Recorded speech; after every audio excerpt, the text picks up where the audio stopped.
Hello नमस्कार दोस्तों, free digital study में आपका स्वागत है। आप पढ़ रहे हैं कक्षा 12वीं एनसीईआरटी गणित, जिसमें आप अध्याय 1 संबंध एवं फलन की प्रश्नावली 1.4 के अंतर्गत देखेंगे। 11वां प्रश्न। तो मान लीजिए कि देखिए 11वां क्वेश्चन है, मान लीजिए कि कोई एक समुच्चय ए है। जो समुच्चय ए है वो n क्रॉस n है, मतलब प्राकृत संख्याओं का एक क्रमित युग्म है, और जो क्रमित युग्म है उसे ए समुच्चय मान लिया गया है। और जो संक्रिया है अब क्रमित युग्म के रूप में है, मतलब a B star C d यदि किया जाता है तो आंसर आता है ए सी और बी डी के रूप में आता है। और जो द्विआधारी संक्रिया है अब हमें सिद्ध करना है, क्रम विनिमय है और साहचर्य है। फिर बाद में तत्समक अवयव यदि होगा तो हमें ज्ञात करना होगा। तो देखिए सबसे पहले लिखा हमने दिया है एक समुच्चय ए है जो कि n क्रॉस n के रूप में है, मतलब प्राकृत संख्याओं के कार्तीय गुणनफल के रूप में है और क्रमित युग्म के रूप में है, ऐसा भी हम कह सकते हैं। अब हमें जो दी गई है संक्रिया A B star C D का मान बराबर होता है A C plus B D के। तो अब हमें बताना है कि यह संक्रिया क्रम विनिमय है। तो देखिए क्रम विनिमय को पहले हम चेक करेंगे। तो यदि हम देखें तो हमने यहाँ पे लिखा कि यहाँ ए समुच्चय में यदि हम देखें तो a B star C D का जो मान निकाल रहे हैं वो क्या मान आता है, और इसके बाद हम इसे पलट के निकालेंगे, क्योंकि ए बी को पलट के बी ए करना होता है। तो यहाँ ए का मान पूरा यह होगा, बी का पूरा मान यह होगा। इसे पलट के करेंगे तो सी डी आगे आएगा और फिर स्टार जो होगा ए बी पीछे चला जाएगा। तो इन दोनों के मान क्या एक से आएंगे या नहीं आएंगे? तो देखिए a B star C D का मतलब क्या था कि ए और सी जुड़ जाएगा तो यहाँ ए प्लस सी होगा, और बी और डी जुड़ जाएगा तो बी प्लस डी हो जाएगा। अब यहाँ पे देखिए यहाँ C और A जुड़ जाएगा तो यहाँ पे C और A जुड़ जाएगा और D और B जुड़ जाएगा। तो एक चीज यदि आप यहाँ पे नोटिस करें, चाहे हम A प्लस सी कहें चाहे C प्लस A कहें, बात तो एक ही है। और यहाँ चाहे हम B प्लस डी कहें या D प्लस बी कहें तो बात तो एक ही है। तो हम कह सकते हैं चूंकि यहाँ पे a B star C D का जो मान है वो बराबर आ चुका है c d star a b के बराबर आ चुका है, अतः जो स्टार संक्रिया है वो क्रम विनिमय है। तो देखिए हमने लिखा था स्टार संक्रिया क्रम विनिमय है। अब देखिए साहचर्य की बात करेंगे तो साहचर्य जो होता है आप लोगों को पता होगा 3 राशियों के बीच होता है। तो यहाँ पे साहचर्य के लिए ए स्टार बी स्टार सी, मतलब यहाँ पे अब ए के स्थान पे ए बी लेना है और बी के स्थान पे सी डी लेना है और सी के स्थान पे हम ई एफ लेके चलेंगे, क्योंकि यहाँ पे ए अकेली संख्या नहीं है, यहाँ पे एक क्रमित युग्म के रूप में चल रहा है। ए के स्थान पे ए बी लेना होगा और बी के स्थान पे सी डी लेना होगा और सी के स्थान पे ई एफ ले सकते हैं। तो देखिए हमने लिखा यहाँ ए समुच्चय में, अब देखिए हमने ए की जगह ए बी लिया, बी की जगह जो है सी डी लिया और सी की जगह ई एफ लिया। अब देखिए इसका यदि हम मान निकालेंगे तो पहले तो हमें इस कोष्टक को सॉल्व करना होगा। तो यहाँ पे हमें पता है ए बी और सी डी का स्टार कैसे किया जाता है, पहले अवयव जुड़ जाते हैं और लास्ट वाले अवयव जुड़ जाते हैं।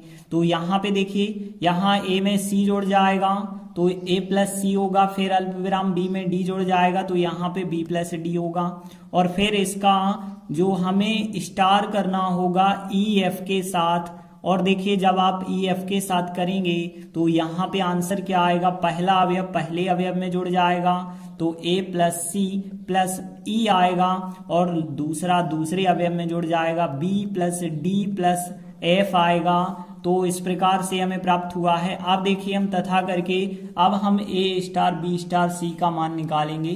तो देखिए ए का मतलब क्या है ए बी, बी का मतलब सी डी और सी का मतलब ई एफ।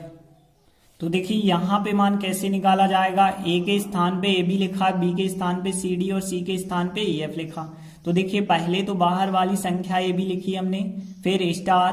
देखिए पहले हम कोष्टक को सॉल्व करेंगे तो यहाँ सी में ई जुड़ेगा, डी में एफ जुड़ जाएगा तो यहाँ सी प्लस ई आएगा और डी प्लस एफ आएगा। अब देखिए यदि हम जो है ए बी स्टार इस संख्या के साथ करें तो पहला अवयव पहले अवयव में जुड़ेगा, तो यहाँ a प्लस सी प्लस ई बन जाएगा, और यहाँ b में यह अवयव जुड़ जाएगा तो b plus d plus F बन जाएगा। तो हम कह सकते हैं, देखिए यहाँ पे इसका मान और इसका मान दोनों बराबर आ चुके हैं। तो यहाँ पे चूंकि यह मान और यह मान बराबर आ चुका है, मतलब जो स्टार संक्रिया है वो साहचर है। तो इस प्रकार से सिद्ध हो चुका है कि स्टार संक्रिया साहचर है और क्रमनी में है। अब देखिए आगे कहा गया था कि यदि ए समुच्चय में स्टार संक्रिया का कोई तत्समक अवयव है तो वह भी ज्ञात कीजिए।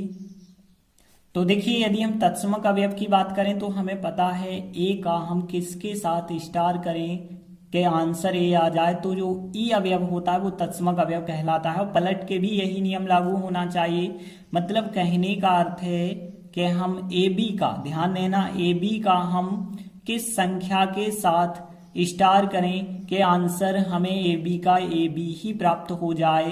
तो ए बी का ए बी कैसे प्राप्त होगा, यदि हम देखें तो यहाँ पे ए में हमें 0 जोड़ना पड़ेगा, तो a प्लस 0 हमें a प्राप्त होगा, और b में भी हमें 0 जोड़ना पड़ेगा, तो b प्लस 0 हमें b प्राप्त होगा।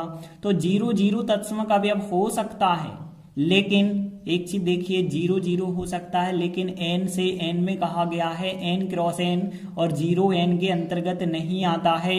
n के अंतर्गत, प्राकृत संख्याओं के अंतर्गत 0 आता ही नहीं है। तो सीधी सी बात है, यहाँ कोई तत्समक अवयव नहीं होगा इस संक्रिया के लिए। तो देखिए हमने सीधा सा लिखा कि यहाँ पे ए समुच्चय जो n क्रॉस n था उसमें जो संक्रिया दी गई थी उस संक्रिया का कोई भी तत्समक अवयव नहीं निकल सकता है, मतलब तत्समक अवयव विद्यमान नहीं है। देखते हैं अगला 12वां क्वेश्चन है, बतलाइए कि क्या निम्नलिखित कथन सत्य हैं या असत्य हैं। औचित्य भी आपको बतलाना है कि सत्य क्यों है। देखिए पहला क्वेश्चन देखें, समुच्चय n में प्राकृत संख्याओं के समुच्चय में किसी भी स्वेच्छ द्विआधारी संक्रिया स्टार के लिए क्या ऐसा संभव है कि a स्टार a का मान a होगा, जहां पे प्रत्येक a हमेशा n के अंतर्गत रहेगा। तो देखिए यहाँ पे यदि हम बात करें, प्राकृत संख्याएं जो होती हैं n, उसमें बहुत सारे नंबर्स होते हैं, 1 2 3 4 5, ऐसे बहुत सारे नंबर धनात्मक होते हैं। यदि हम देखें तो यहाँ a स्टार a का मतलब था a, यदि हमने कहा 1 का 1 के साथ स्टार करेंगे तो 1 आएगा, 2 का 2 के साथ करेंगे तो 2 आएगा, 5 का 5 के साथ स्टार करेंगे तो 5 आएगा। मतलब यदि आप यहाँ पे प्राकृत संख्याओं से मान रख रहे हैं तो हमेशा आपको जो आंसर मिलेगा वो आंसर भी प्राकृत संख्याओं से ही मिलेगा। इसलिए हम कह सकते हैं कि यह कथन सत्य होगा। तो यह कथन सत्य होगा। देखिए यदि आप बुक की आंसर शीट में मिलाएंगे तो वहां पे थोड़ी सा मिसप्रिंट हमें लग रहा है, वहां असत्य दिया गया है, लेकिन हम आपको यही बताएंगे कि यह कथन सत्य है।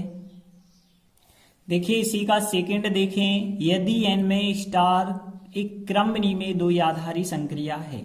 देखिए जे कंफर्म है, दिया गया है हमें कि जो स्टार है वो क्रमनी में है, मतलब यदि a स्टार b है तो वो उसे b स्टार a लिखा जा सकता है। ये ध्यान रखना, a स्टार b को b स्टार a लिखा जा सकता है, b स्टार c को c स्टार b लिखा जा सकता है। तो कोई भी दो अवयव को पलट के आप लिख सकते हैं क्योंकि क्रमनी में है। तो आपको बताना क्या इसके बराबर ऐसा भी होगा कि नहीं होगा।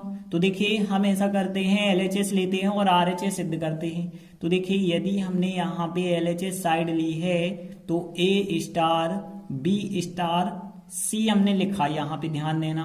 अब ध्यान देना यहाँ पे आगे सॉल्व करेंगे RHS आ सकता है या नहीं आ सकता है। तो देखिए स्टार संक्रिया क्रमनिमय है, इस वजह से B स्टार C को हम C स्टार B लिख सकते हैं। तो यहाँ पे हमने क्या किया, B स्टार C को C स्टार B लिख सकते हैं।